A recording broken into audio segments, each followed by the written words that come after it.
సాంఘికంగా ఎదిగే కొద్దీ, పైకి పోయే కొద్దీ, పట్టణాలు సిటీలకు పోయే కొద్దీ నీళ్ల వినియోగం కూడా పెరిగిపోతుంది. కరెంట్ సినిమా ఒకటి వచ్చింది, కరెంట్ దమన కానీ.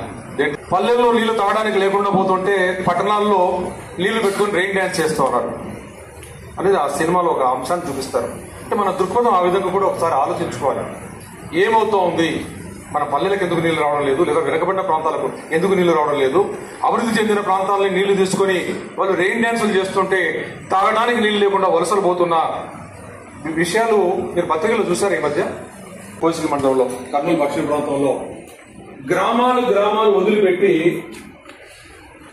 మీ తాత లాంటి వాళ్ళు, అవ్వ లాంటి వాళ్ళు, చేతగాని వాడు, కథలు లేని వాళ్ళను ఊర్లో వదిలేసి చిన్నపిల్లలను సంకర పెట్టుకొని పల్లెలకు, పట్టణాలకు పోతూ ఉంటే ఎక్కడ నివసిస్తున్నారు వాళ్ళు? మీరు ఒక్కసారి ఊహించుకోండి. మీ ఇంట్లో నుండి బయటికి పోయి ఒక పొలం కట్టున 4 పరికలు వేసుకొని నివసించడం ఎంత కష్టంగా ఉంటుందో ఒకసారి ఆలోచించండి. ఎందుకు వస్తుంది ఈ పరిస్థితి ఆ ప్రాంతంలో అనేది మీరు ఒకసారి ఆలోచిస్తే మనకు నీళ్లు ఎక్కడి నుండి వస్తాయి?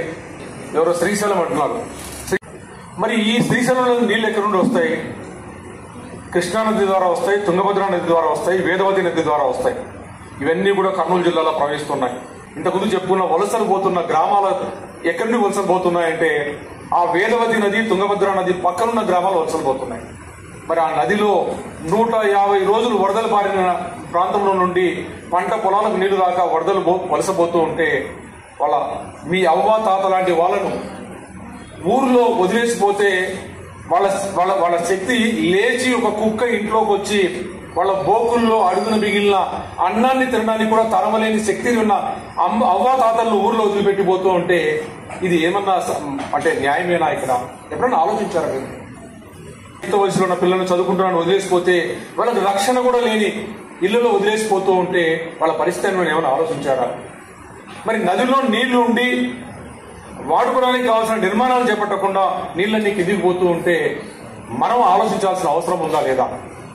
అంటే ఈ నేపథ్యంలో మీకు ఎక్కువ విషయాలు చెప్పదలుచుకోలేదు.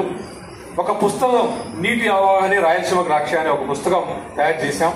ఈ పుస్తకం చదవడానికి ప్రయత్నం చేయండి. మీరు చదివిన తర్వాత మాకు ఇది అర్థమైంది సార్, దీని గురించి తెలుసుకోవాలనుకుంటున్న వాళ్ళు ఎవరైనా ఉంటే మీ నెంబర్లు మాకు ఇవ్వండి.